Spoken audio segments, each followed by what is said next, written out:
Michelle Brown, and we're gonna get started. Yeah, we're gonna get started. But before we begin, I wanted to ask folks to please raise your hands if you can hear me. We'll let a few seconds go. Okay, I'm seeing some hands getting raised. Sounds like people can hear me loud and clear. And if you're experiencing an echo, I mean, there's a slight echo because I am using a speakerphone, but if you're experiencing a major echo and you're using voice over IP, the audio through your computer, please try calling back in using a landline telephone, not a cell phone. Okay, so let's begin. My name is Michelle Brown, as I mentioned, and I'm the project manager for Build It Green, and I manage our green building professional guilds, and these monthly webinars are an extension of our guild program. And I'd like to thank you all for joining us this morning.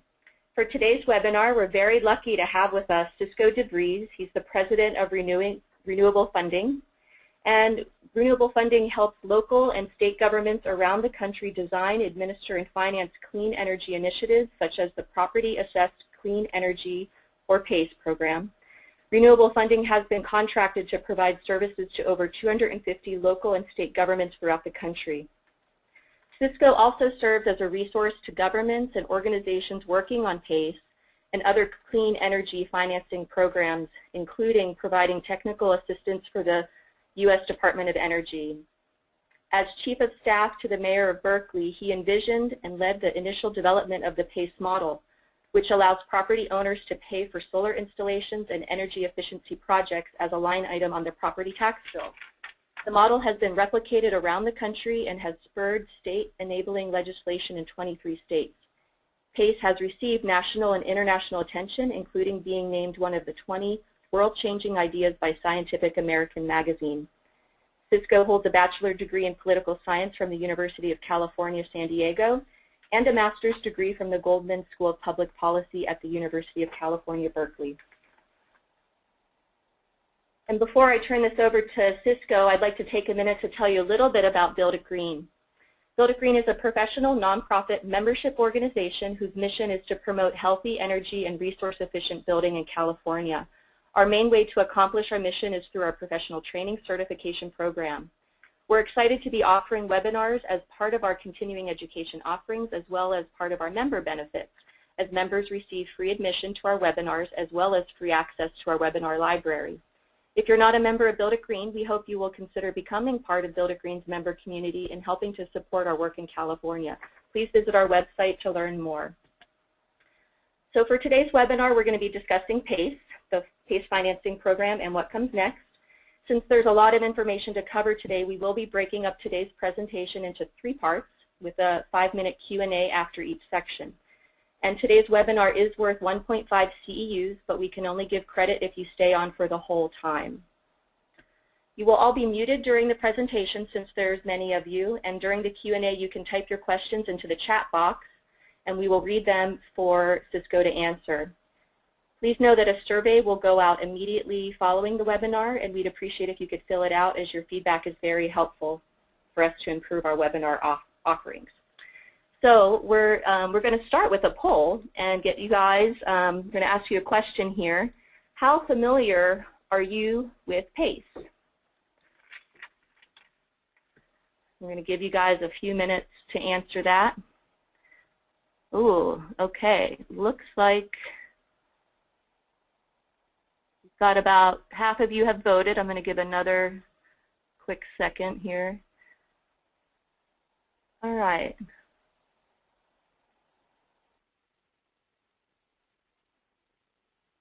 So we've got about, it's changed, but we've got about 57.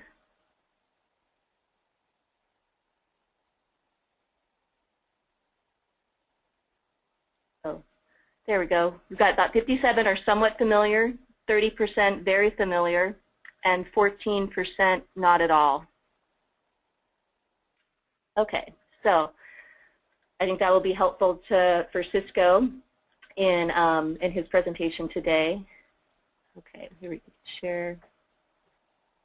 There we go. Sharing the results now so people can see where we're at. Okay. All right, now I'm going to turn this over to Cisco. Just give us a minute to manage that. Okay, take it away, Cisco. Well, good morning. Thank you. It's a pleasure to be here and with you guys at Build It Green, and it's been great because we've had the opportunity to work with you in a number of programs around the state of California. So this is a lot of fun to be able to join in this conversation and look forward to both going through this information, but also the questions and dialogue that can come from it. What I want to do today is really walk through several things, and I think the introduction said most of it, but I'm just going to walk through this agenda briefly so folks understand what I'm going to try and cover over the next little bit. The first is I want to talk about why the financing issue is important, because I think sometimes lost in sort of the mystery here is why that money, why we need to get this money together, why we need financing, why we need funds to be able to pay for these projects. And in the context of that, I'm going to talk a little bit about PACE. And so I appreciate that there are a lot of folks on the call that are familiar or very familiar with PACE, but a few are less or not. So I'll do a very quick overview of the PACE concept. Then I'm going to talk about, PACE is in a general concept. I'll talk about how the federal government has been involved in the PACE conversation and what that has meant for PACE programs around the country. And then we'll take a short Q&A break. Following that, I'll talk a little bit about the commercial side of PACE that has not been affected as much by the federal actions, how that's moving forward and where, the data from those programs, and then talk about lessons learned from PACE in general and these programs as we as a company, as Build It Green as an organization, as we as a whole industry have started to work through how to do clean energy programs, how to get residents and businesses to do energy efficiency improvements, talk about what we've learned and what that then means after the Q&A after that. We'll talk about what that means and how that's, we're trying to put that into those lessons learned into action through a new program the state's got called Energy Upgrade California, and nationally through some national financing efforts that are underway. So that's sort of in the what's next category, as that last section 5 and 6 on your agenda there. So with that, let me launch right into it. This is the first, and again, this is, for most of you on the call, this is going to be something you're very familiar with. But look, it's important to recognize that buildings are essential, 35% of the carbon emissions and the energy used in our country.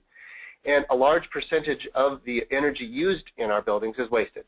It is energy that is not needed to power things that we're using or keep us warm. It is simply because our buildings are inefficient or use energy inefficiently in other ways, like old equipment, leaky windows, the whole range of things.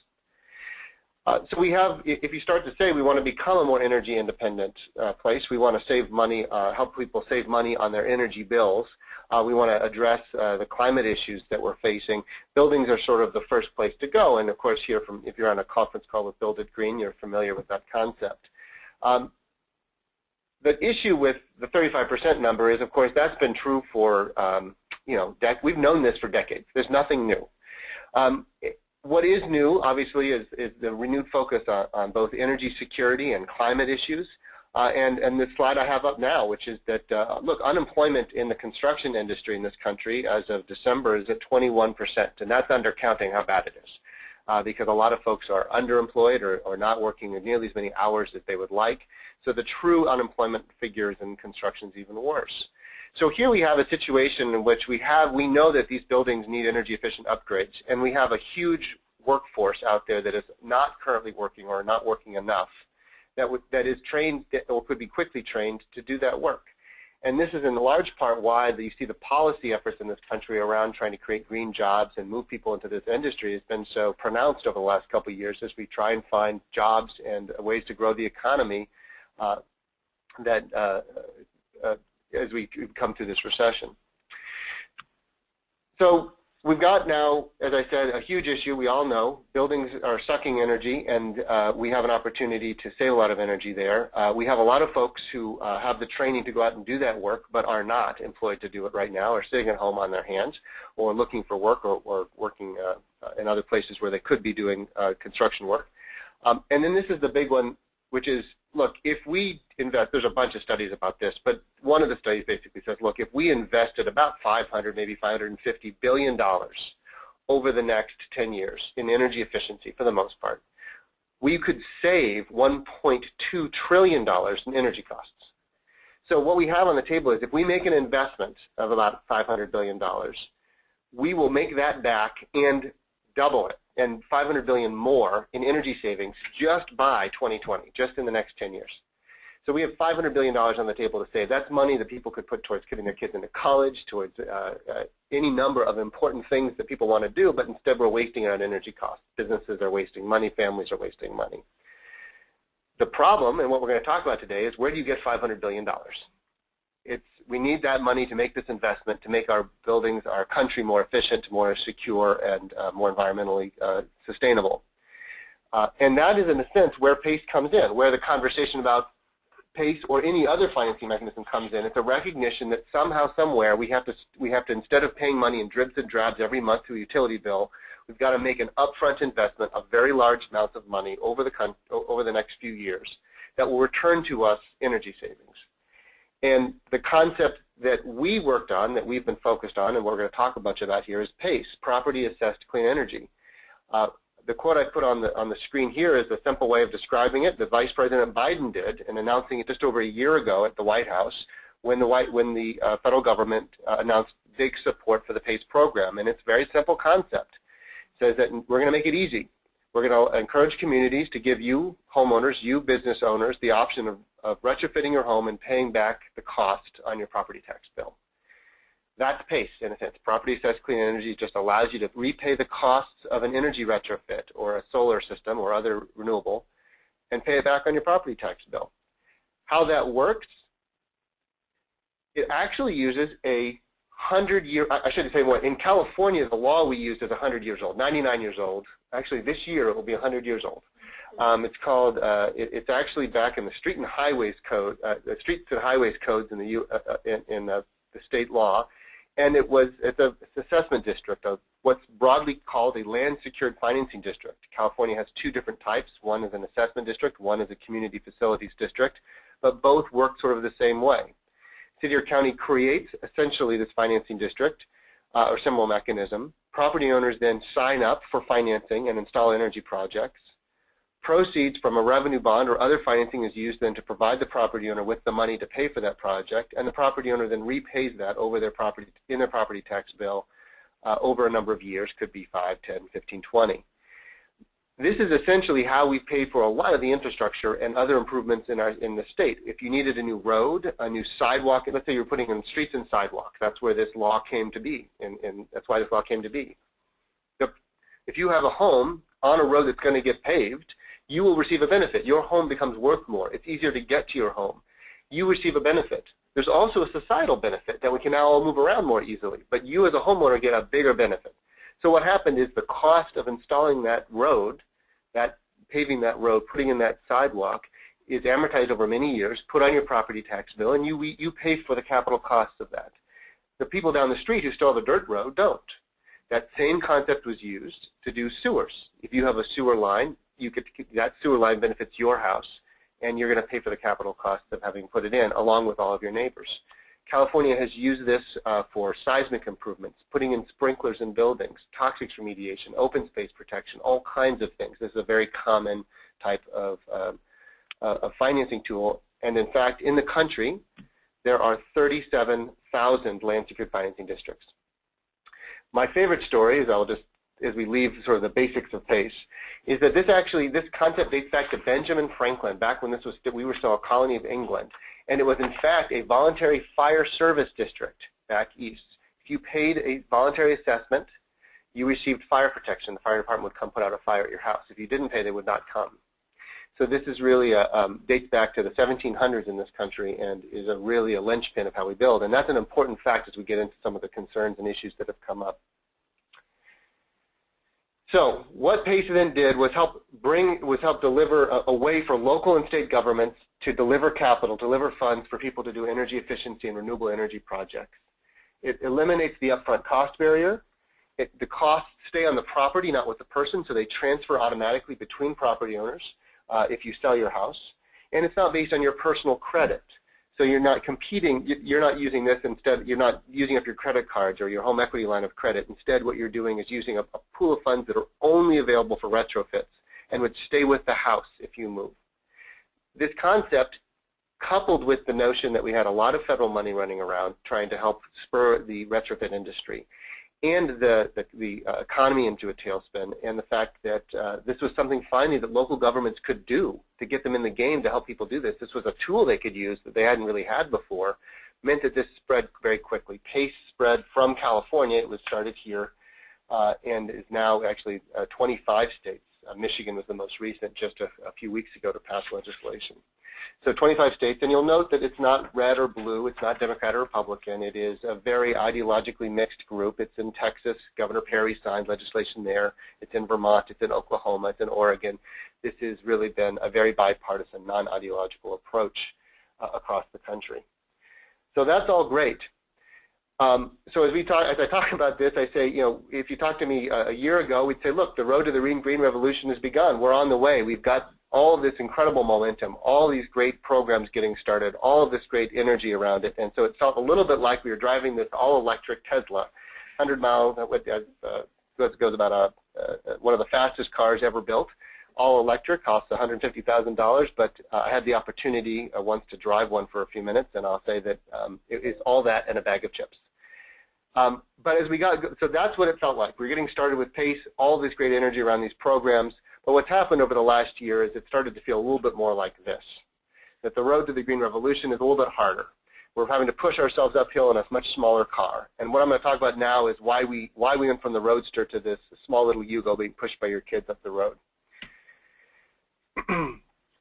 The first thing to talk about with the feds is to say that they are totally schizophrenic on this issue. The federal government has been incredibly interested and supportive of it on one hand, and they have been absolutely opposed on the other hand. And the story of the PACE and the federal government is one of a real confusion. It starts off back in the middle of 2009 when federal regulators first came into place at about the same time that the Department of Energy and the White House got very involved to say, hey, the White House and Department of Energy saying, we love PACE, this is great. And the Federal Housing Finance Agency, which is an independent regulatory body that oversees the mortgage industry, particularly Fannie Mae and Freddie Mac, said, whoa, wait a minute, we're a little bit concerned about this. What is this? And so there was this big debate that started in the summer of 2009.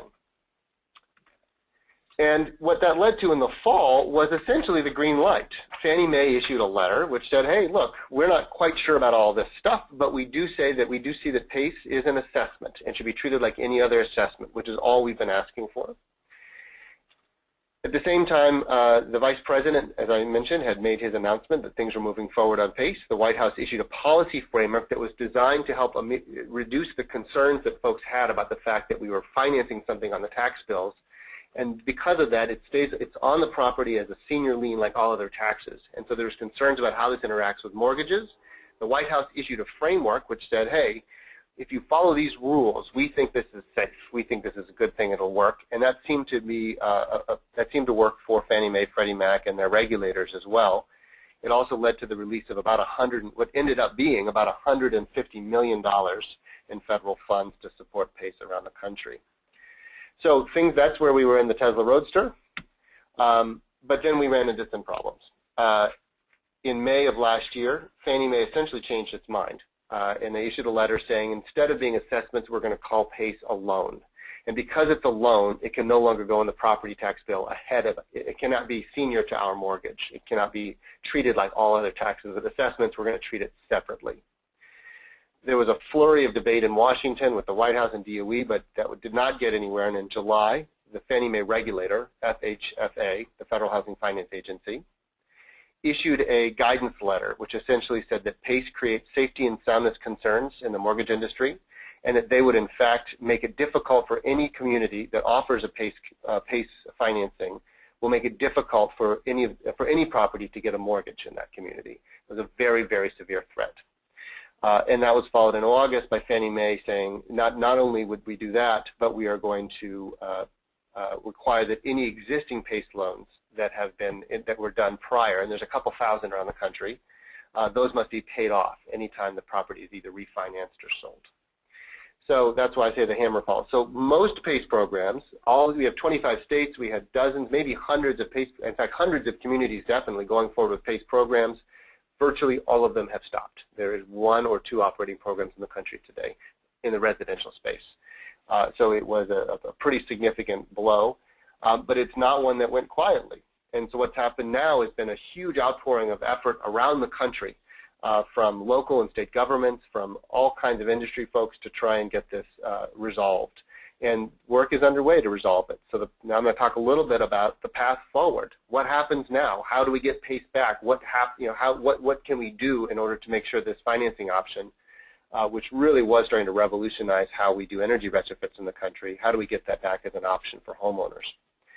The first step is negotiation. We can continue to negotiate and find a way. There should be new leadership in the FHFA at some point. The President has said that he's going to appoint a new director of that agency. It has to go. He did, in fact, try to, although the Senate Republicans rejected his nomination.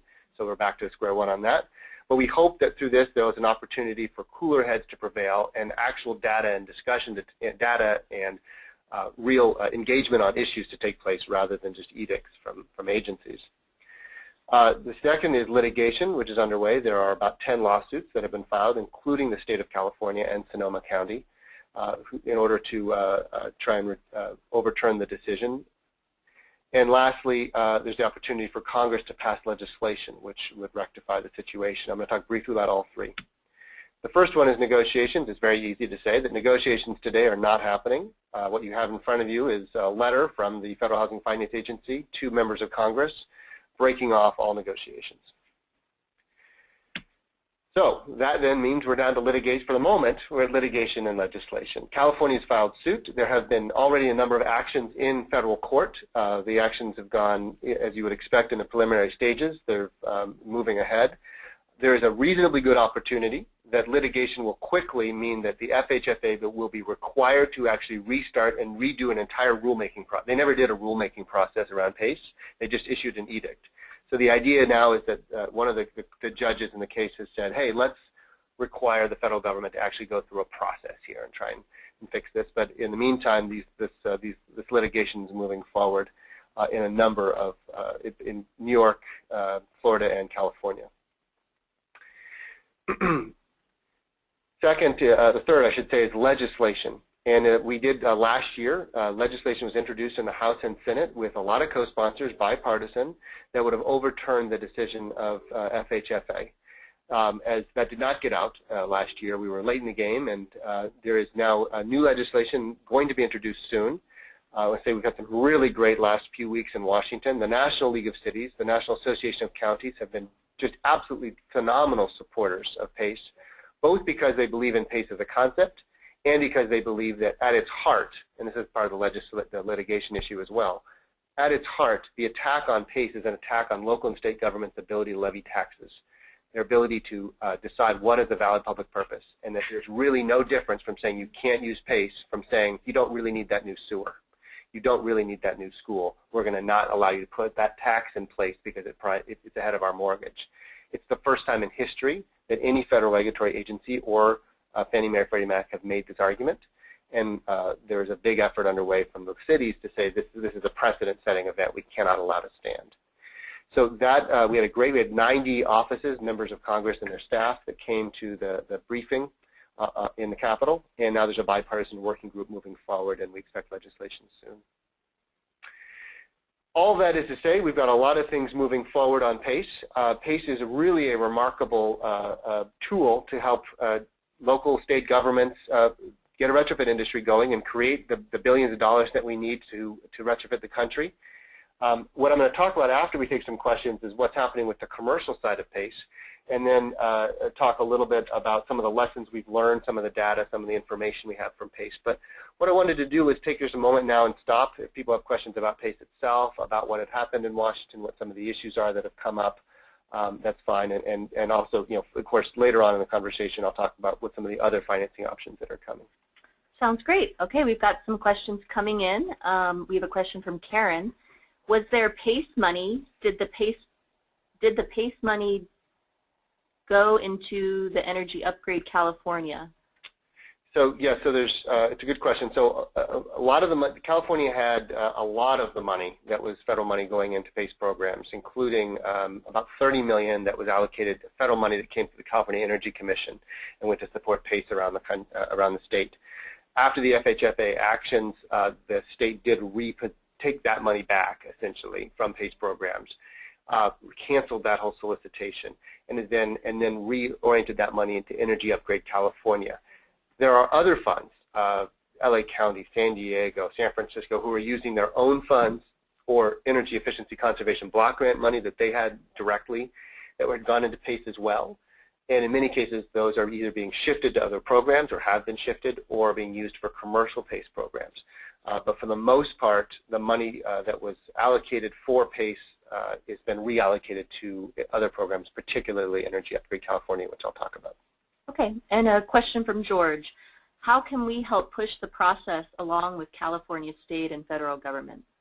That's a great question, and what I would say is stand by. The first thing is, just to be crass about it, what we need are members of Congress, the people that represent you in Congress, to hear from you that this is important, to hear from the industry this is important, to make sure that people understand this is not going away.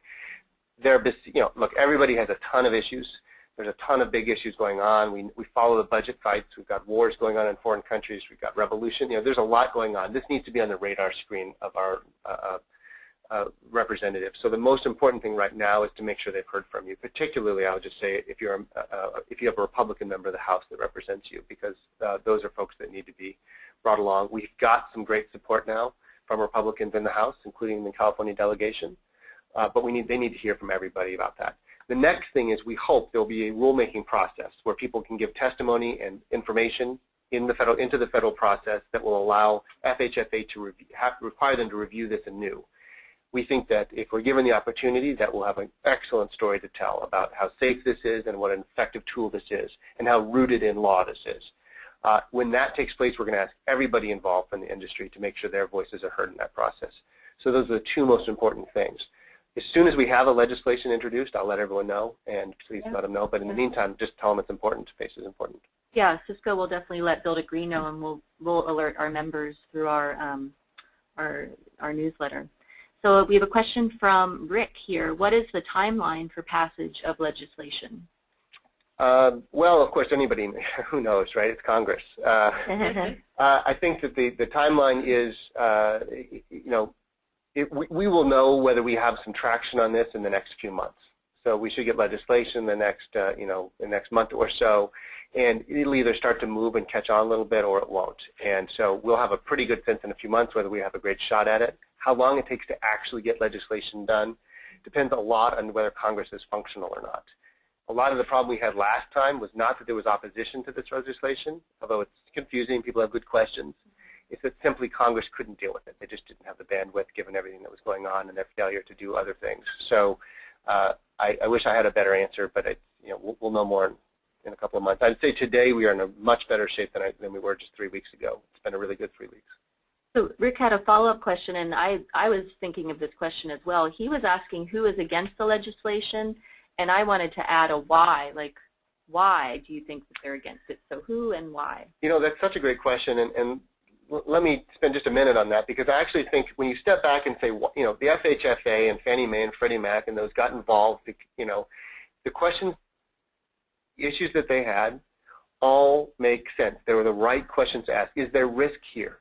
Their job is to protect mortgages, right? They have a very narrow focus on that, and it's totally appropriate to say, well, wait a minute, is this new, is this different, is there risk to the mortgage system? And so they asked a series of questions about how are we underwriting this? How are we making sure that projects make sense for property owners? They're actually going to see some savings, see some improvement to their property values. How do we make sure there's no fraud? Those are all really good questions.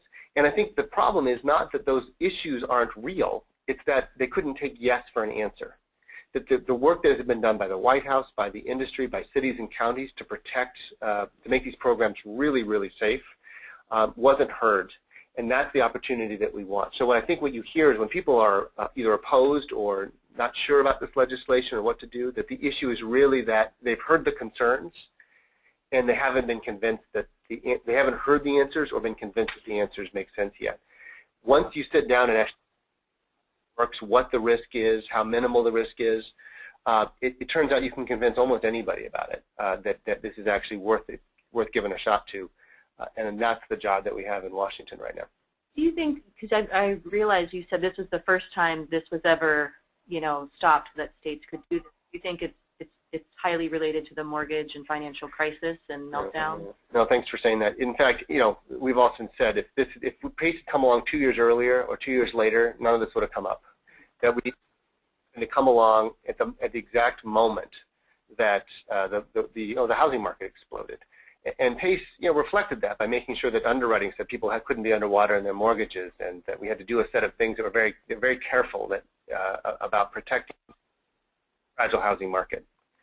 But I would say that we were in many ways victim to the fear that came after that, and that fear is based in reality, right? I mean, the housing market did explode, so we want to make sure that we're not doing anything that creates an additional risk. And in fact, we're convinced, and the data is very convincing, that quite the contrary, PACE actually improves property values, improves the property owner's ability to make their payments, and makes their homes, improves the value all around. So we actually think the opposite's true, and we just need the opportunity to prove that out.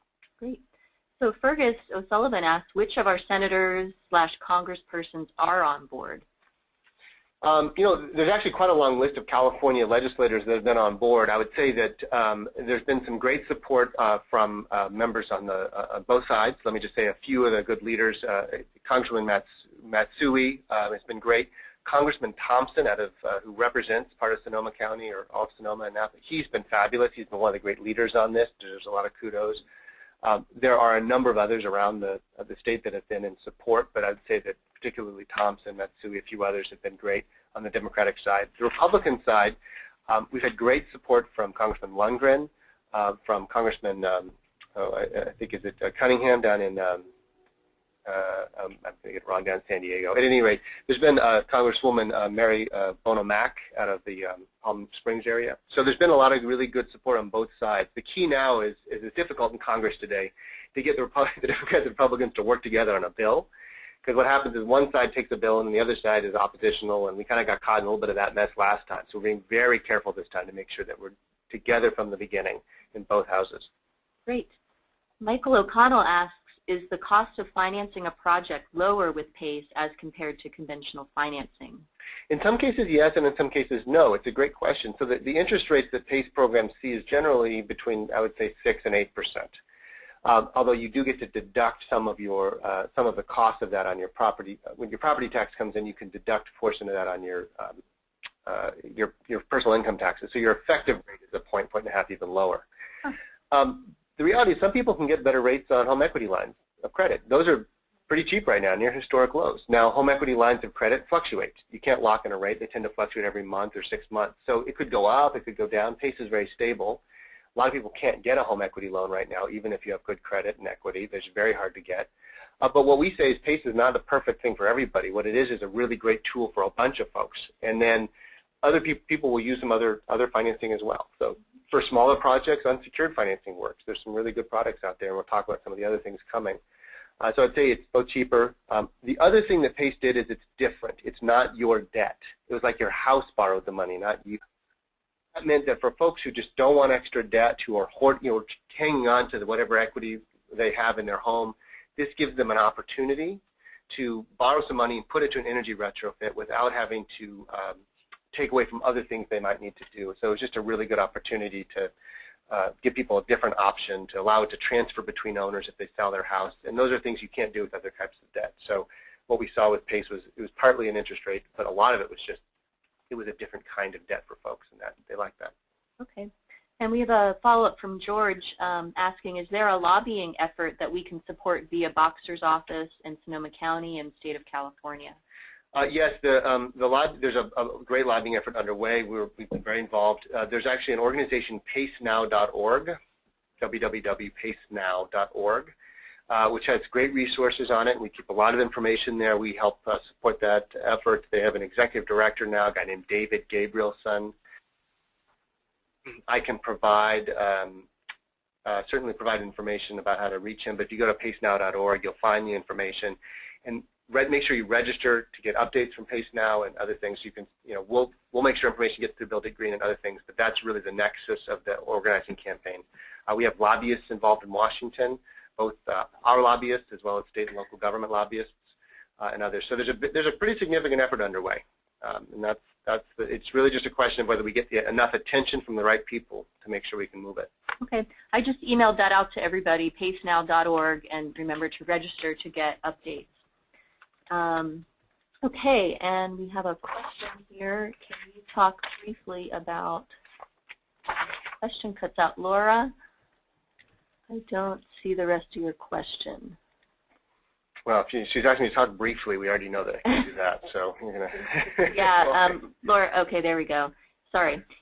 So from Laura, can you talk briefly about how, or can you provide an example of a typical energy efficiency, will you be providing an example of typical energy efficiency improvements and how they translate into annual property taxes? I don't have a specific example to that. Let me just say that the way that it generally works is if you were to go get, say, a $10,000 improvement on your property, let's say a full energy upgrade. Somebody comes in, does blower door tests, air sealing, get you some new equipment, ducts, all the various things, and that can run, anywhere from a few thousand way up to many more, to 30, 40,000. But let's just pick a number. 10 is a fairly common one. That what happens then is the cost that you use a contractor. A contractor is approved by the program. You choose that contractor. If you're any of the contractors that are approved in the program, you can choose. It's a market process. You work it out with that contractor what you can do, and the program has rules, but following those rules.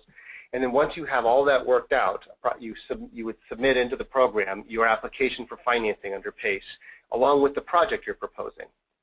And then the project has made sure that, okay, this project does make sense. It follows under the rules of PACE, meaning it's permanently affixed to the property. You're not getting light bulbs or a washing machine you can take away if you move.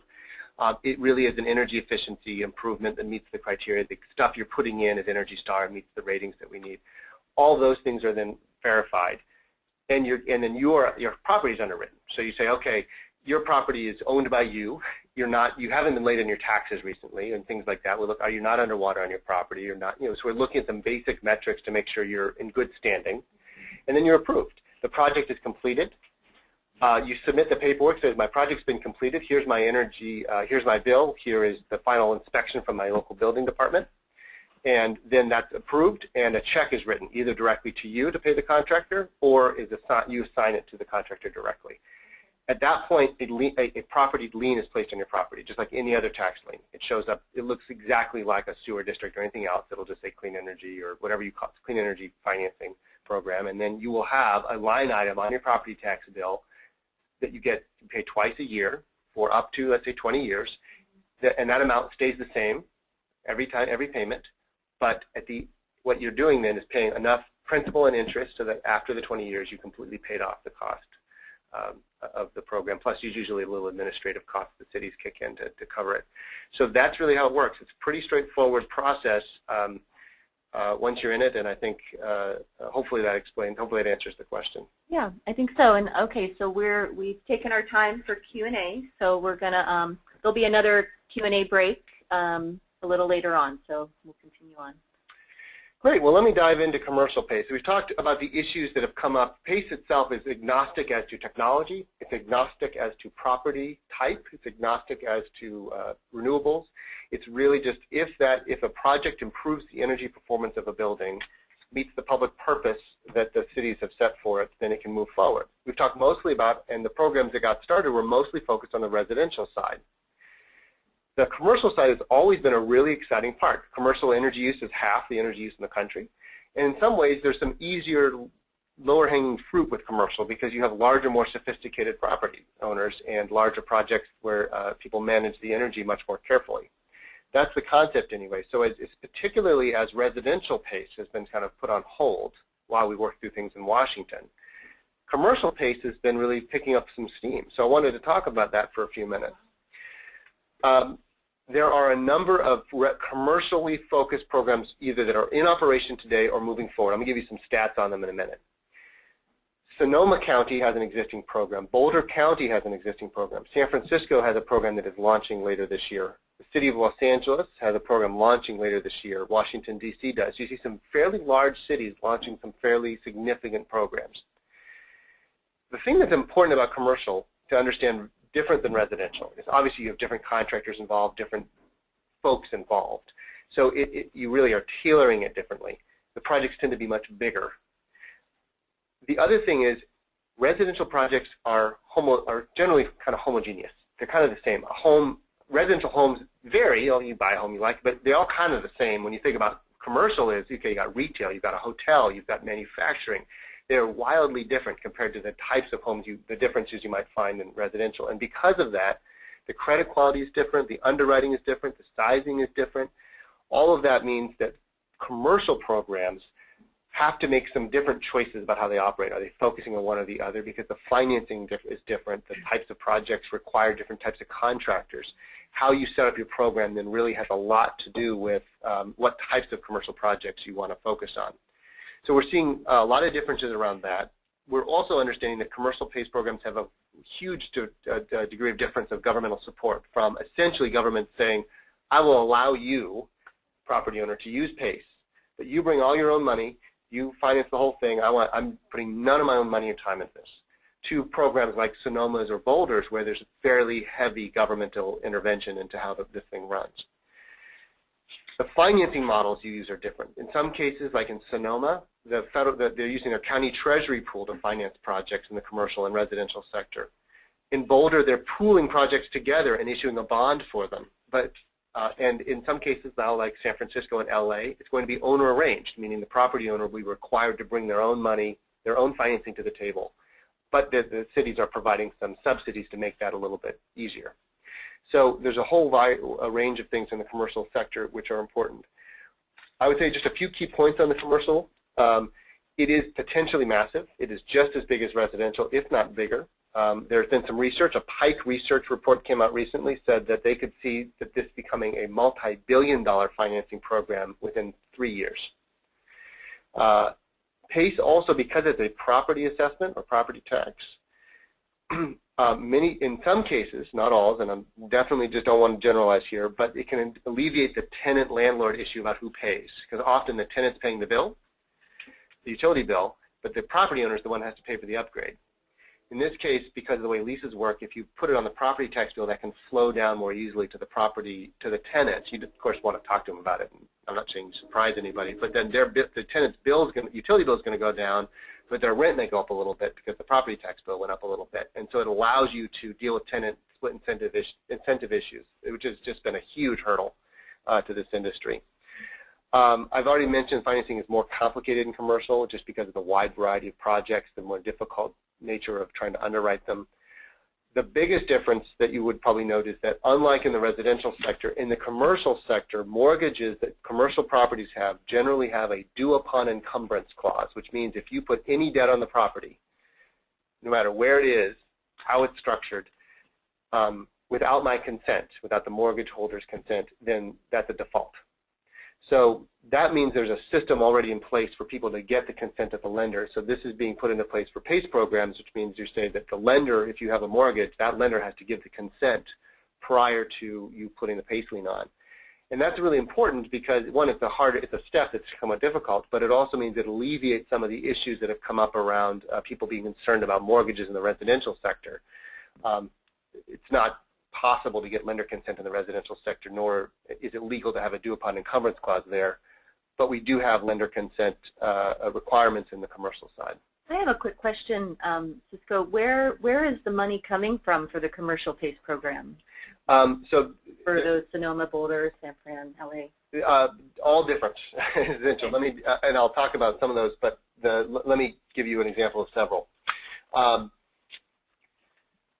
Sonoma's money comes from the county treasury. They have an investment pool that they, pension and treasury funds that they have, and they are loaning money from the treasury pool essentially as an investment, right? So counties generally have pools of funds they invest. While they're sitting on them, they have very strict rules about those investments, and Sonoma felt very comfortable that PACE met those requirements. They've lent out a very small portion, but not insignificant, of their treasury pool to support programs. So that's coming, it's directly coming out of the cities, the county treasury. Boulder issued a bond. They got the projects together, they went to the bond market essentially, and they issued a bond. Boulder put its own credit behind the bond, and it issued it under a QECB, it's a new kind of energy conservation bond that allows the federal government provides a subsidy on the interest rate. And so they're able to get some pretty low interest rates by doing those two things, but that did come from a private entity bought the bond. San Francisco and LA are doing something different. They're saying we want projects to be financed individually, pretty much larger projects, at least initially, and we want those projects to figure out a lender on their own. We're going to have some lenders that are interested, and we'll connect you to them if you're interested, but then you work it out with them, and then you just come and tell us, and then we'll set up the system and get the repayment going, but we're not bringing the money ourselves. We're just bringing some subsidy and the property tax lien. So those are some of the systems that are in place. To date, and I'll give you some data here up on the screen, there are 4 operational programs. There's about 10 currently in a reasonably advanced state of design. They've done about 70 projects, about $10 million total, and you see the ranges there. All of the programs in operation today are using some sort of government-enhanced or government funds to fund them. They're the starting rates. That's Boulder, Sonoma, Palm Desert, and Placer. However, the programs coming for the most part later this year all use much more private capital with less government incentives. So we're going to really see now, I think they've proved out so far that the system works. You can get projects to move. Now we need to say that we can spring in the real big money to do these bigger projects without as much government intervention and see whether that still works. We're all very optimistic, but that's kind of where we are with commercial pace. I also have this graphic I would show. This is commercial PACE programs.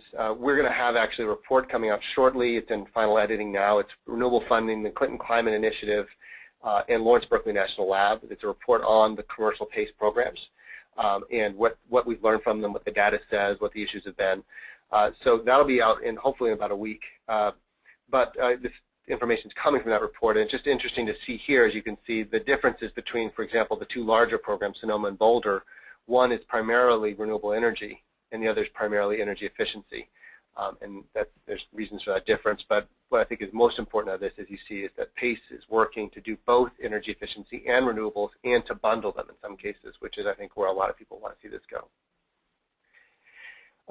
So let me just say then the last thing about commercial PACE, which is it's just getting started at some scale, as opposed to about 2,500 residential projects that have been financed. We've only got 70 commercial programs. We're just starting to see some things. It's very promising. There are a few issues. The federal regulators have not given this a full green light, and so there's still a kind of a cloud over it, although I think people are pretty confident we're going to be okay. I want to be very clear that, as we say around my office, we don't want Lucy to pull the football away again. There are some key differences between commercial. First of all, is the regulators are different. FHFA does not regulate commercial. There are other entities that regulate commercial banking and other things. Generally, these are more sophisticated projects, more sophisticated groups involved, so they're more able to make informed decisions, a lot more confidence in that decision-making than concerns that residents who might be taken advantage of. The lender consent, as I mentioned, avoids the concerns about the seniority issues around the mortgage because the lender has made an informed decision to allow this to take place, which means that they're okay with how the structure is. The OCC is the Office of the Comptroller of the Currency. They are probably the most powerful regulator you've never heard of. They regulate the national banks and all foreign banks operating in this country. They have also been involved in the discussions around PACE from a banking perspective. They issued a statement in July of last year as well that was mostly supporting the Federal Housing Finance Agency, but also mentioned commercial, but in an offhand way that was totally confusing. They've been critical about the concept of PACE in general, including in congressional meetings, but in some informal discussions, they appear to have been more reasonable and willing to allow this thing to work through.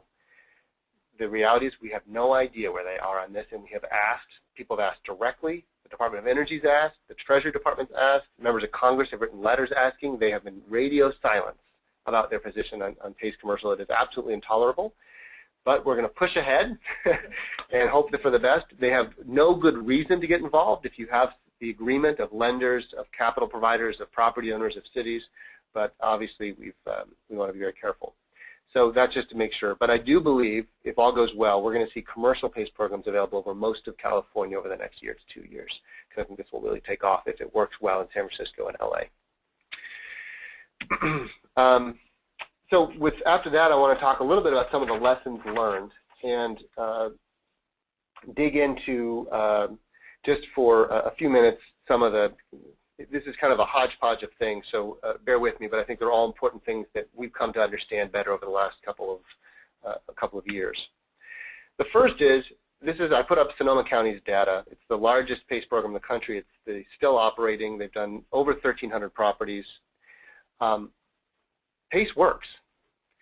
It works. It absolutely works. Not only does it work to distribute money to get people, make sure that there's jobs for people who want them in the construction industry. It helps. It does renewables. It does energy efficiency.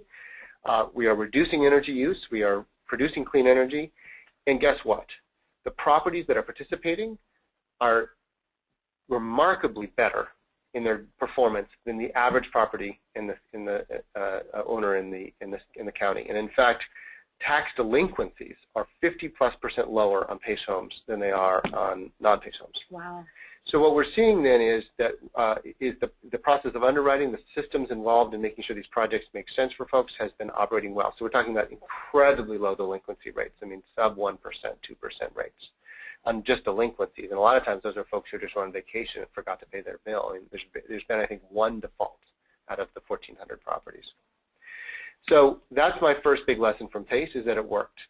It creates demand, it attracted private capital, it put people to work, and the repayment performance is excellent. I would say, in fact, that this data is the best argument we have in Washington to say, what are you talking about? There is no problem here. Give us the chance to prove this works, and we will show that it works. But let me say a few other things about PACE. So that's my first big thing. That the benefits of a PACE program were a lot more than the financing, and this is something that we learned. I would say I did not expect it. We know that the upfront cost hurdle is one of the most significant hurdles. It probably is a threshold issue. If you don't deal with the upfront cost, I'll tell you, we did data research. I may talk about this in a second, but people don't want debt right now. But we did consumer research in California. 80% of property owners said there was no way they could do any kind of energy upgrade if they didn't have financing. We know that threshold issue of the upfront cost is there. And PACE knocks down that barrier. But as it turns out, it had a lot of other barriers that helped knock down that we didn't realize. A lot of folks who want to do an energy upgrade have no idea what that means. And what this program all of a sudden said was, here are the contractors you could use, here's the types of improvements we're talking about. It made it clear to folks what they're doing. And I think that was really an important component. Consumer demand got boosted beyond those that financed. In all of the programs, Sonoma, Berkeley, Boulder, we have data where people came in, entered the program, and then financed using some other mechanism, but found that the program itself was helpful. In fact, we found in one program that 35% of the people who started actually financed, but 85% of the people who started actually got a project done. And they say the project got done because of the program. So what we're saying is you're just making it simple. You're breaking down the barriers for folks, making it simple, giving them the tools they need to make a good decision. Third, regulators and the finance, this is so key. The regulators, the finance industry, Washington, they cannot see energy costs in a property on a residential side. The underwriting that happens in a property, when you buy a home, they look at what's the cost of owning that home, and they look at 4 things: principal, interest, taxes, and insurance, PITI. There's no utility cost in there. So that means when there are 2 homes identical to each other, sitting next to each other on the same street, one has a $1,000 a month utility bill, one has a $50 a month utility bill. They will be given, the same owners would get the same loan. The people, when you talk to them independently, they recognize this is an absolute catastrophe. They have no insight into energy costs, and increasingly, and particularly in like hot climates in California and other places with very high energy costs, it's an enormous burden on people to be paying $1,000 or more a month in the summer. But they can't see it. Because they can't, but they can see the taxes. They can see the assessment. So what happens in their math is when PACE comes in, the taxes go up. They do not see the reduction in energy costs because they can't. It's not that it's not there, they just don't see it. The math doesn't show up. So I have some sympathy for the problem, They're operating under a system that is flawed. We have to fix that. Energy costs need to be brought into the basic underwriting. It's something we need to fix under the hood, and whether you use PACE or any other financing, we need to do that so that the value of an energy savings in a property is captured at sale, captured through the whole process. I would also say that they just debate whether the home values will go up when there's an energy improvement, partly for these reasons. And there's some data now coming out of studies that say they absolutely do. But look, we need more data, more information. This is part of all of our jobs to make sure we can make that case clearly. Lastly, and very quickly, I'll just say programs work differently. Energy programs, financing programs all across the country, including PACE, and this was a problem. It's fine because local governments do things in different ways, but when you're a federal regulator, it just looks like chaos. And so they were afraid that even though you might have a great program running in San Francisco or Sonoma, that some other place might do a program where they hire, the mayor hires his uncle to run something, and it all, they wanted a standardized system around it, and they just didn't see it, and that was a problem. Where does that lead us? Talk for a minute then about some of the consumer demand research, and I wanted to build off on some of that. One of the things we found, and we started to do this, is you think, oh great, if we just say PACE, people will come running for it. It's great, it's financing, people need money. We know 80% of the folks need it or they won't do a project. But guess what? Especially right now, people said, not only did they say they would need it, they said they won't take it. So it's just, they say, I absolutely need financing to do a project, but I'm absolutely afraid of any debt right now. Only 12% of people said a financing program was actually a reason to participate. So what we find is that the financing is necessary to close the deal, knocking down the upfront costs. People say, no, don't worry about it. You can pay as you go. There's lots of ways to pay for it. Let's talk about how your home can be better, can be cheaper to operate and more comfortable for you. And then you've got PACE as a way to close the sale, any financing to close the sale. It turns out that PACE was a great way of knocking down the barrier in people's minds, but it's actually financing itself is not a great sales tool. The other things, the money savings, the comfort, the energy security, the environment, all those actually were better. One of the great things is people are primed on energy savings. They get it. They want their homes to be more efficient. However, they think their homes already are efficient when they're not, and they totally misunderestimate, to quote our former president, how much it takes to actually reduce your energy, what you need to do. So people are underestimating that. So the good thing is they're paying attention. The bad news is they still don't understand it, and I think one of the key things of any program is to help people to understand what they should do. People right now are in a really trust-averse way. This is one of my favorite things that we figured out, and it just makes sense when you hear it, but it's so counterintuitive. Contractors are not trusted. People don't, it's like used car salesmen. I'm just telling you that when you do the focus research, people like their contractor a little bit, but they do not like contractors at all. As a general rule, they think they're going to get taken. It's a very fearful interaction. They don't know what's happening. They don't know how much it costs. It's just a big mess, and they're very afraid. They also have a lot of skepticism about government programs right now. People don't really, I don't want the government doing this. It feels like the DMV, I don't want to go to the DMV. But a government list of approved contractors is the cat's meow. People love, love, love a governmental list of approved contractors with quality assurance behind it. So one of the great things that PACE programs did was create a list of contractors. People really liked that because then they felt like they had some reason to know how to pick somebody. What was your criteria for that list? Well, different programs use different criteria. I mean, I think what we did, some of the programs were very focused on BPI certification and those kinds of things. Some people were, Boulder's program was very wide open, just said, here's you got to be licensed and agree to this. Some were hybrid, San Francisco. A lot of programs have like a code of ethics you had to sign, and there's a quality assurance either through BPI or some other tool to come in to a percentage of projects after the fact and check them. And so people just, however you got to it, and I'll tell you that we didn't, whether or not it's actually giving you a better contractor to have a list of government contractors, we could debate. I'm just telling you people thought very highly of it. And so it means that as a government, you want to be careful about taking liability on because you can't say these guys are great, use them. If they don't work out, then you're going to get sued. But you do want to create a system that says these folks have the training and skills. Now, you do your own due diligence, but these folks meet the certain criteria we've set for these programs, and we're going to review a portion of their projects just to make sure, and we're going to kick people out that have problems. That worked very well for the California Solar Initiative, and it's what the state's trying to do now with its new state whole home rebate program. Lastly, just terminology stuff. People, this seems like totally obvious, but it turns out, I fall into the same trap as everybody else. Stop saying audit. People don't know what a retrofit is. They think about earthquakes. You know, so you'll notice the program in California is Energy Upgrade California. You're not, you know, we're talking about home evaluations, and just terminology tends to matter an enormous amount, and we try different terms, and people react very differently to them, and it's hard to get a more negative reaction than audit. How much would you like an audit? Can I give you a free audit? You know? We tried to put some of this to work in San Francisco when we launched the PACE program. Of course, their PACE program residentially is on hold. We did a lot of focused demographic work, going after property owners in areas where we thought there was going to be there was reason to believe, for a variety of other reasons, that there would be a lot more interest. The program there was focused on you had to get a whole home retrofit. They didn't want you just to get a single measure or just get solar. And we did a huge target. We did mailings, we did calls, we did a town hall with Gavin Newsom. It was live on the internet, where 8,000 people tuned in. It was unbelievable. You know, we did media stuff, and through it all, what we found is we got almost 9,000 unique people to come into the program by the end of the first month of the program. 9,000 people made direct contact in. Now, the program required you have an audit, selected your contractor, and know what your project was before you apply. So it took a while, and the program was only operating about 6 weeks before Fannie Mae came in and killed us. But we got we had traction here. And I think what it says is, if you are thoughtful about this, you can grab people's attention and they will come take a look.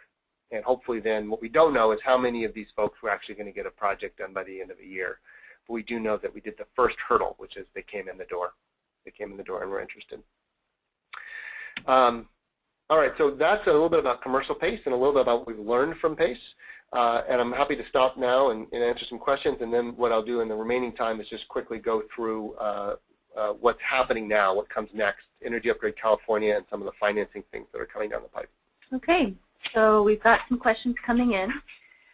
Question from Rick Larkey: are multifamily properties and apartments considered commercial? Yes. Great. Unless they're condos. And say a little bit more about that. Condos are generally thought of as single-family homes because the property owner owns the property. Depending where, again, if you're doing something in a common area or on the roof, it's not, but in the property itself. So that would be under residential. If you're an individual condo owner, would be the homeowners association doing something in the general area would be commercial. So we actually have a question from our very own Karen Beck, who's our technical producer today. I was just curious about kind of an add-on question about the residential financing and how it works. Like if a person wants to get an idea of what the PACE portion of their tax bill will be, so that includes, I guess, the number of years of the loan and the interest rate and all of that. How do they find that out before they actually start the project? So the programs will tell you. They'll say, here's what the interest rate is or what it is. Sometimes it changes every month or every few weeks based on the spread over U.S. Treasury market or something like that, because interest rates fluctuate, and you've got to be a little careful not to get caught behind that if you're providing capital. But so generally, you will actually have a disclosure package before you sign up. Usually there's a website, or you can go to an office, and they'll tell you everything. And then when you actually sign up, you're signing documents that say, here's the interest rate, here's the information, here's what your biannual payments will be if you do this project under these terms. And so you have pretty much clear information. And then that information about the lien, what it financed, what it costs, how long it lasts, it's permanently affixed to the property tax until your lien's paid off. It's actually on the property record. So if you sell your house, the new owner can see the same thing. And you said that you actually get the check at the end of the process, yes, after the work's been done. Yes. Is this information at the beginning or at the end? Oh, it's at the beginning. Okay. It's at the beginning. So yeah, all the information is disclosed. In fact, we did, in the later programs, we started using Truth in Lending, the TILA, which is basically says, here's a packet of information like any other loan you might take out. This isn't technically a loan, but we wanted to give you the same info. Here's exactly how much interest you're going to pay. Here's exactly what principal you're going to pay over what period of time, so that people have complete information at the beginning. Okay, so the contractor knows they'll get paid at the end. Yeah, I mean, one of the challenges with this is you can't write the check till the project's been done, because otherwise you don't have a reason to place the lien. And so there is a window there where contractors had to kind of float it. And for bigger ones, that was okay. For smaller ones, it wasn't. Nobody liked it. So there were some banks and others stepping forward with some. It's on hold now, but with some bridge loans for folks to try and deal with that. But that was one of the issues that we ran into. Sure. Okay, great. So a question from George: are there banks that have supported the PACE program that we can engage to have them support and push the federal banking regulators? It's challenging, yes. I mean, there's been banks large and small, and in fact, you can look at the list of national and local banks that have been involved in the program. I mean, Wells Fargo is helping programs. Citibank was our partner on some of our programs. Barclays, Rabobank, others that are large and small around the country have been involved. The problem is their regulator is that they don't want to cross with their regulator. So some of the banks, like New Resources Bank, we worked with in San Francisco, and others have been very outspoken in support. There are a bunch of others as well. Most of the national banks have basically said, look, I can't, I'm going to take it to profile and courage here, but they're saying we just got to keep our mouths shut. I'm not saying anything one way or the other because my regulator has said this thing, and I don't, I can't get out there and say my regulator's wrong. And so I wish, the reality is we've had some good support, a lot of interest from the financial community, and many of those have been voices heard in Washington, but a lot of the bigger ones have decided just to keep their mouths shut. Okay. A question from Rick Larkey. Is commercial using LEED certification and/or another standard for assessment and measurement? No, it's not using LEED. It's generally, well, the programs vary, right? But like LA's program is using an ASHRAE audit standard. So ASHRAE level 1 to start off with, and a level 2 is required before you can apply for financing. So programs just use different tools depending. And so, for example, the PG&E has, or the utilities have not the Deem Savings, but the other one. They have a program where they'll help you with some finance. They'll actually have some financing, but for the most part, it's an incentive program for folks who do commercial energy retrofits, and it's a sort of an in-depth process that works. Some places like San Francisco have, for smaller, mid-sized commercial, have utility or other funded energy programs like Energy Watch programs and things that they have an audit and a process for which they give a rebate. That can be fine for a PACE program. So you really have to get into a community, see what's already in existence, and work with that and decide what's sufficient. George had a follow-up about that bank list. Where would they find that bank list? You said that you can look at the list. Is there a website? So PACE now has a list of a bunch of the folks that have been involved in the finance community, so I would go there. Okay. So yeah, George, we won't send over a bank list, but you can go to pacenow.org to find those lists of banks that he talked about that have been using it nationally and locally. Okay, we got couple more questions just came in. Could PACE be used by a master developer to finance project-wide energy efficient improvements and then pass these upfront costs to the ultimate homeowners? That would actually be fine. So if somebody's building a new development and they want to put PACE, they want to use PACE as a tool to put either solar or do a energy green home kind of program, that would probably be fine. And in fact, that would look exactly like the other uses of an assessment or community facilities district. So the answer is, generally speaking, yes. However, that's speaking generally. The law in California, because of lobbying from the home builders, the law in California does not permit PACE to be used on new construction. So there you go. Other places can. Okay, well that wraps up this Q&A session. We'll go back to the presentation. All right, so then what happened now? We took a lot of the lessons learned, we put it together. What the state did was pull back money and also step back and look at the sort of landscape of energy programs. And to say we have all these incredible programs starting in all these various communities around the state. The state's doing a bunch of things to the PUC and CEC and others. Is there a way to try and bring some method to the madness, trying to create not to stop local innovation, but to create a structure that helps this move forward? And what moving forward now is called Energy Upgrade California. It's a new statewide program. It's about $300 million, all told. That involves a central branding, but also the local. So it's a local and state program. This is funded. It's a partnership with the California Energy Commission and the California Public Utilities Commission.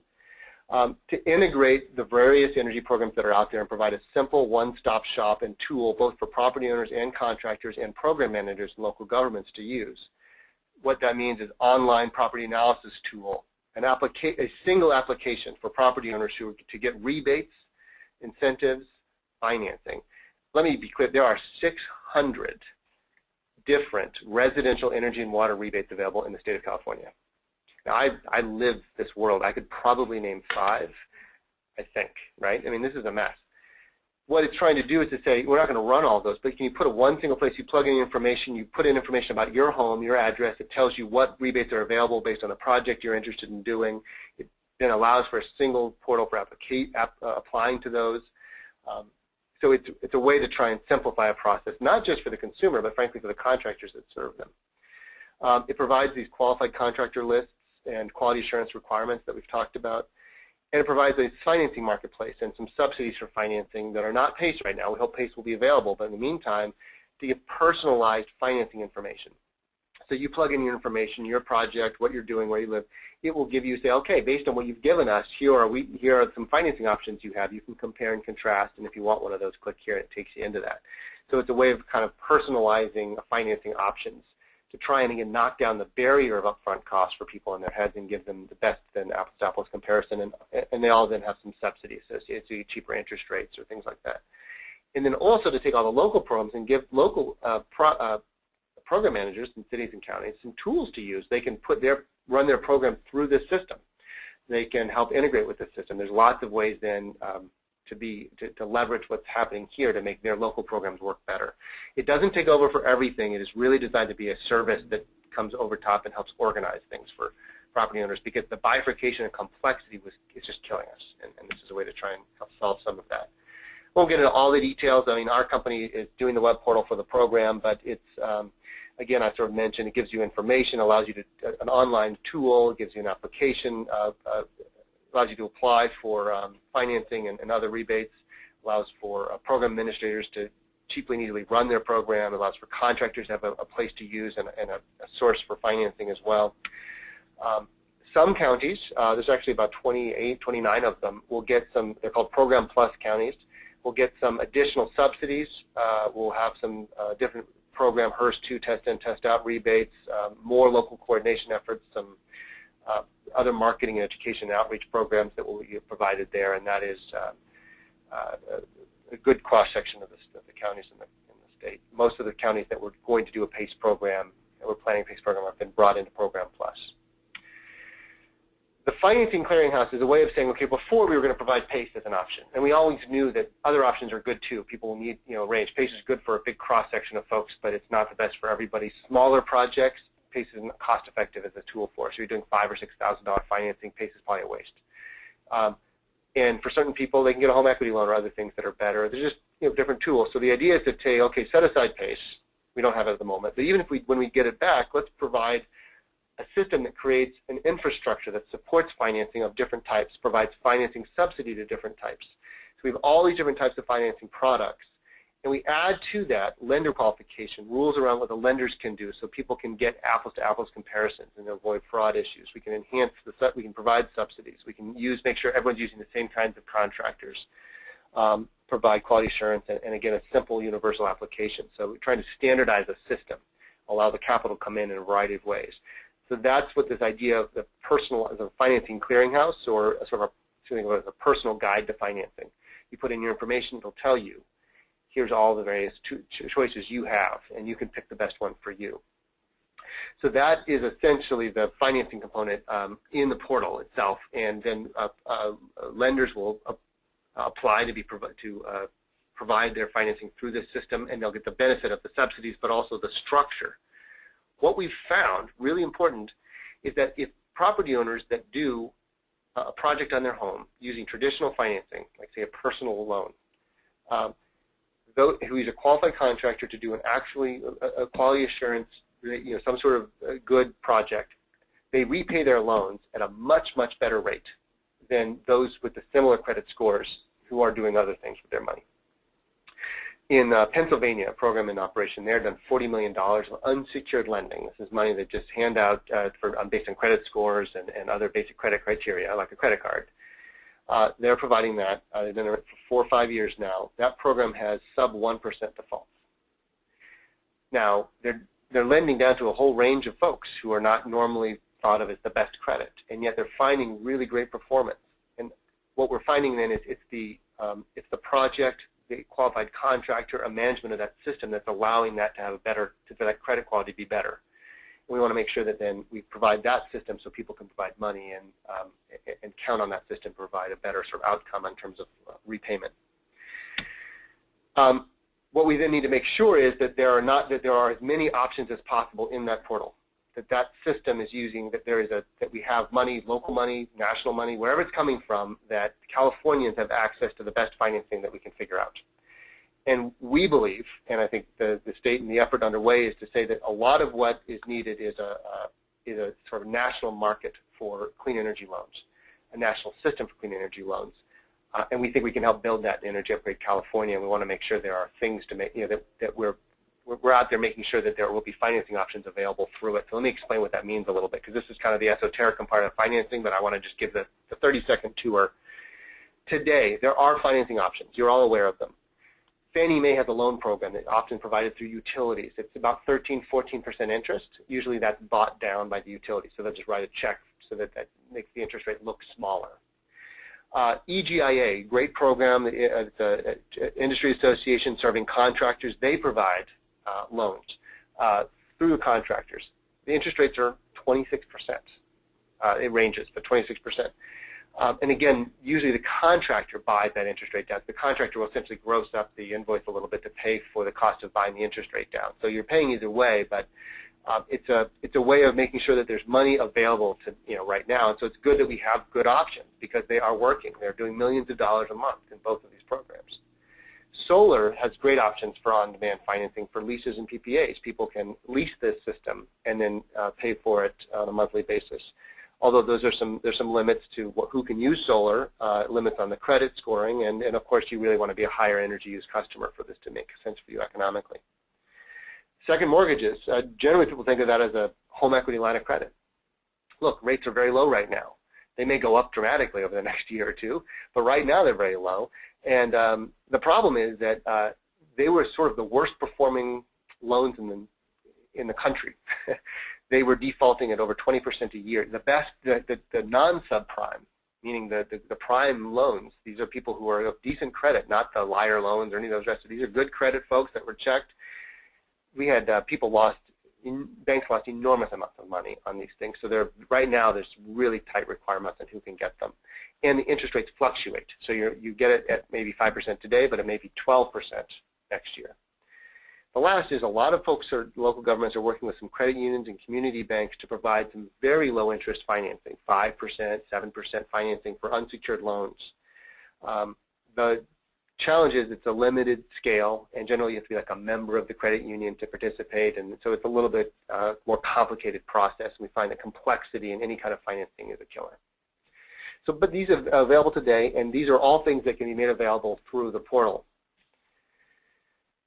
What we're trying to do is do what's available, and this is an example of an auto loan or a student loan or even credit cards, which is that there's actually a national system. There's many lenders and different flavors of ice cream, but they all operate under a single system. So think about an auto loan. You go to the dealership, and the dealer offers you financing.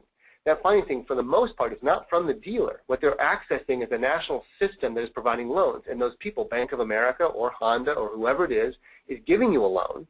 And then they're actually going to sell a pack of those loans in the capital markets later.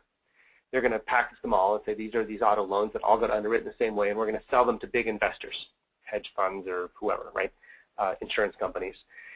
And that system works because everything is underwritten the same way. They all know you bought the car, this is your FICO score, here's the rules. They're all transparent. You know exactly the performance of how those have been performing and how things like that have been performing over time, so you can rate it, and that means that it's very cheap to buy a car. Interest rates are surprisingly low. It turns out that in the last few years, people chose to lose their house and keep their car. So actual auto loan defaults were extremely low over the last few years. But that's a sort of a weird, weird thing. What this means is a national, called a secondary market, is that you want lots of banks and large scale, small scale to be able to lend money, but know that as they make these loans, ultimately they could sell them to larger investors. They can get them off their books because there's only so much they want to hold.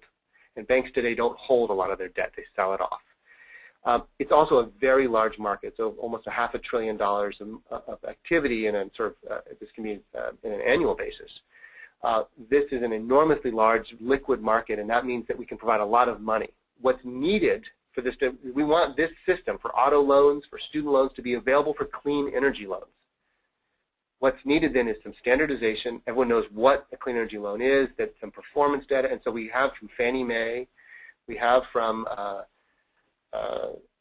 the Pennsylvania program, other programs, some good data now that says, hey, these things perform well. What we want to just build on that, create this system so that lots of lenders come in, there's some standardization, and then everybody knows, just like you can go to the dealership and get a car, when the contractor comes to your house to do your energy upgrade, you have options that work like this. It means it's cheaper, it's easier, and it uses all of the tools that we need. So this is just a really basic summary of why it's important to create some standardization in a big system, and that's a lot of what we're trying to make sure is available into the Energy Upgrade California program. How far away is that national financing? Funny that you would mention that. Let me go to my next slide. Great. First of all, I should say that things like Fannie Mae and EGIA loans are available now nationwide, and they use deep capital. So what we're trying to do is improve the underwriting system and tools around this so that the money gets cheaper for everybody. There are, in addition, some new things coming that are very promising, and these are coming this year. The first is what's called the Power Saver loan. This is the Federal Housing Administration's Power Saver. It's built on it's a home improvement loan up to $25,000 that the government guarantees 90% of. So if you're a bank and you lend the money, they're going to pay you, if that loan goes bad, they'll pay you 90% of its value. But they'll limit that to 10% of the loans that you have in your portfolio, 10% of the loans. So again, you'd have to have more than 10% of the loans go bad before you'd start to hit this problem. But it does mean that there's a fairly substantial government insurance back behind the loan. They have just finished their process of soliciting interest from lenders to participate in the pilot program. They'll be announcing probably in a few weeks, sometime next month maybe, who they're going to be working with. And these pilot programs are scheduled to launch sometime in the middle of the year. This has standards. It has a government guarantee behind part of it, and it is potentially nationwide. So a really exciting opportunity there. It's based on a program called Title I. It's got some really clunky old features to it that are statutory, so not a slam dunk, but very promising. Second, and also in the same time frame or sooner, what the folks in Pennsylvania are doing is working with a bunch of other states is to take the basis there, what they have experienced there, and create something called the WHEEL program, which is then to allow for using the same basic underwriting, the same basic tools that Pennsylvania used to make that available to multiple states all across the country, to make it through multiple programs all across the country.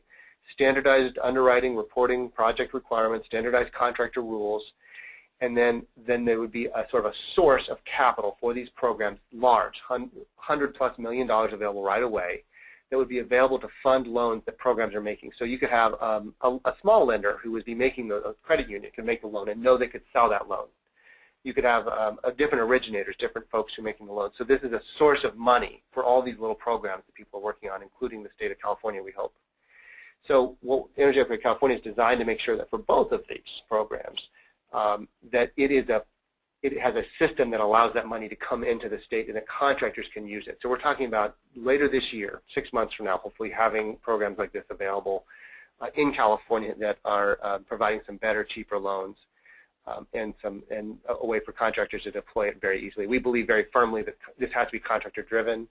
The programs need to support contractors in their marketing and other efforts. We're not trying to create a new system. We need contractors to be able to sell this. So it's got to be very simple. They've got to be able to do it in the home, things like that.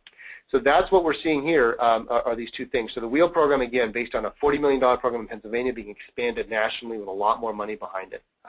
And we're, I think both of those very promising. Does that answer your question? Yes. With that, let me just make a few concluding thoughts, and then we'll have a few more minutes for questions, which is to say that, look, PACE, I'm the guy who was working on PACE, so you know I'm going to be a believer.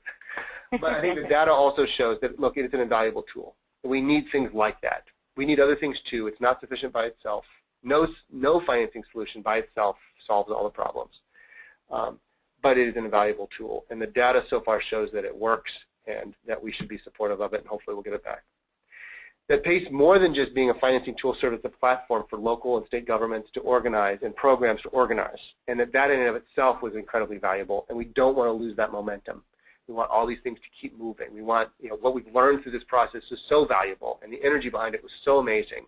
Let's make sure we even without PACE for now, let's put all that to work. Let's not lose this moment. And I think the state's done a great job. It's hard, and nothing's perfect. A great job of trying to find a way to use what we learned with PACE and to keep things moving. LA County is doing a lot of that work too, and you guys know Alameda County, the stuff that's going on here. So there's just so many places that have done great programs and put great things in place. We want to capture that. PACE Commercial, look, it's moving forward. It's got great promise, and we're going to know in the next year whether we can get over some of the hurdles. And I think we've got a good pathway there, though, and some great folks working on it in San Francisco and LA and Sonoma to show the way. Last is without PACE, we want PACE back, but there are other options coming that will fill some of the hole that was left when PACE fell apart. We need PACE back to fill in the rest of the hole, but if we do get PACE back 6 months from now, a year from now, 18 months from now, maybe we'll be stronger. I'm not going to say this is all worth it, but maybe we'll have actually a stronger system with multiple financing options that really serve to build the consumer market and the commercial market for financing and for clean energy retrofits. So that is all I had to say today in terms of my presentation. I'm happy to take a few more questions, and it's been a real pleasure. So thank you, guys. Great. So let's see what questions we've got. We'll give a minute to come in. And I'll put my, just for a moment, I'll put my contact information on the screen too, so people can know how to reach me independently, but then I'll go back to the question slide. Great. So we have a question from Blanca. Are 100% affordable multifamily housing eligible? She's referring to tax credit projects, not public housing. There's a lot of work underway, and in fact, San Francisco is working on this with LIF and others to try and make sure that affordable housing projects, privately owned affordable housing projects, are available. PACE is if it's privately owned and pays a property tax bill, theoretically PACE is an option, and so that's something we can do. But the reality is that those projects are both doing energy efficiency improvements to all affordable housing projects is both great because there's multiple financing sources available that aren't available to other types of housing, but also more complicated just because of the structure of those deals, and then usually there's often nonprofits involved and things like that. So the answer is yes, but, and I'll leave it at that. Okay. Give another minute for questions.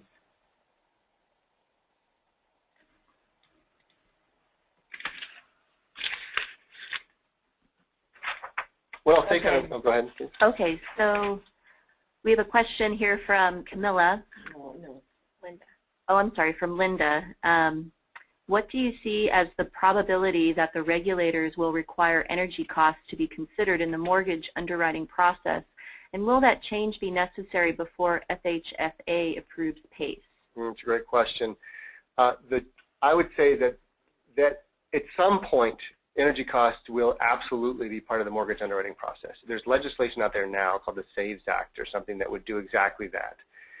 The challenge, I would say, even from the folks that I've talked to in the regulator world, many of whom are reasonable people trying to deal in an unreasonable situation, is that it's hard to know what the energy costs will be because it really depends on the use of that building, right? I mean, if you have a large family, and then you're going to use a lot more than if you're seniors with no family. So it's just it's a difficult concept, but they are absolutely going to have to solve it, and they recognize that it's a blind spot they need to solve.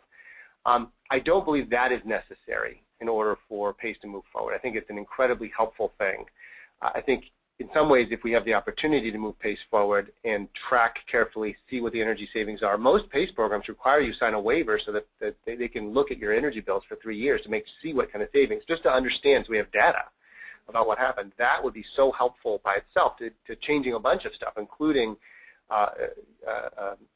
making it easier to incorporate energy costs into the underwriting program. So I think both are necessary. Hopefully, PACE is not held hostage to that, and I don't believe it needs to be or necessarily will be. But I would say if we fix the PITI issue and added energy, it would make PACE that conversation would become a heck of a lot easier.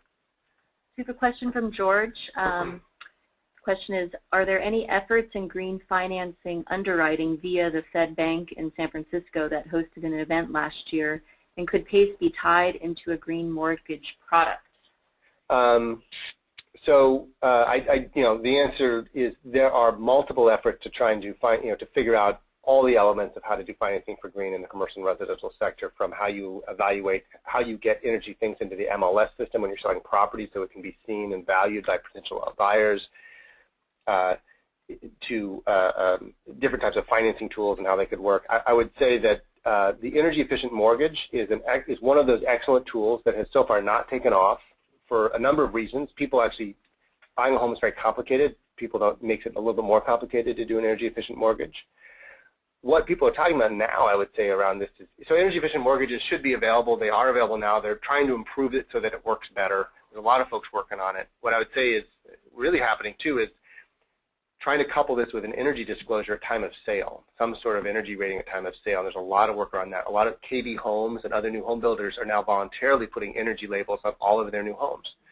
You guys have been doing such great work around this at Build It Green. So there's so many great ways we need to, even just getting that into the system will help. It will help boost the energy efficient mortgage business, because now you don't have an extra step to get an energy efficient mortgage because it requires a rating. You'll have one, so the energy efficient mortgage becomes like an easy thing to take once you have that kind of system. So we've got a lot of chicken and egg issues here. Right, but it's all dovetailing to kind of move towards that.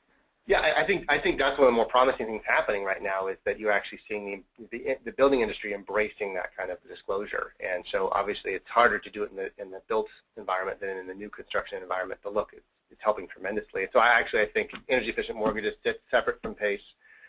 They're two different tools, but they both try and do the same thing. So I mean, they're both trying to accomplish some of the same goals. Right. Okay, I think that's all the questions I have at the moment. So I want to thank everybody for attending today. We hope that you'll join us for our next webinar in March 24th. We're bringing back Tanaya Asan to present on Green rated CalGreen. And we also just want to let you know about some upcoming trainings that Build It Green is offering. We have our CGBP in Truckee in April, and we have Understanding the Whole House Approach also in Truckee following that CGBP. And then we are offering the BPI in Sacramento. There's a Part 1 and Part 2 in March. And we hope to see you at our training. So I want to really thank Cisco. I want to give them a standing ovation over on this end. This is just so helpful, and I actually want to say that it'd be great to maybe bring you back in 6 months or so to give us an update on what's happening in the world of financing. We hope you all found this information helpful. If you have any additional questions, we are going to stay on the webinar for about 5 more minutes, so you can still type in any questions, but you can also email Cisco directly if you have any particular questions, or visit his website as well. And as a reminder, there is a survey that's going to go right out after this webinar, and we do hope that you'll fill that out to give us some valuable feedback. And so I just want to say thank you, everybody, and we're officially ending the webinar, and again, we'll stay on for a few more minutes if there's any more questions. Thank you very much. You're welcome.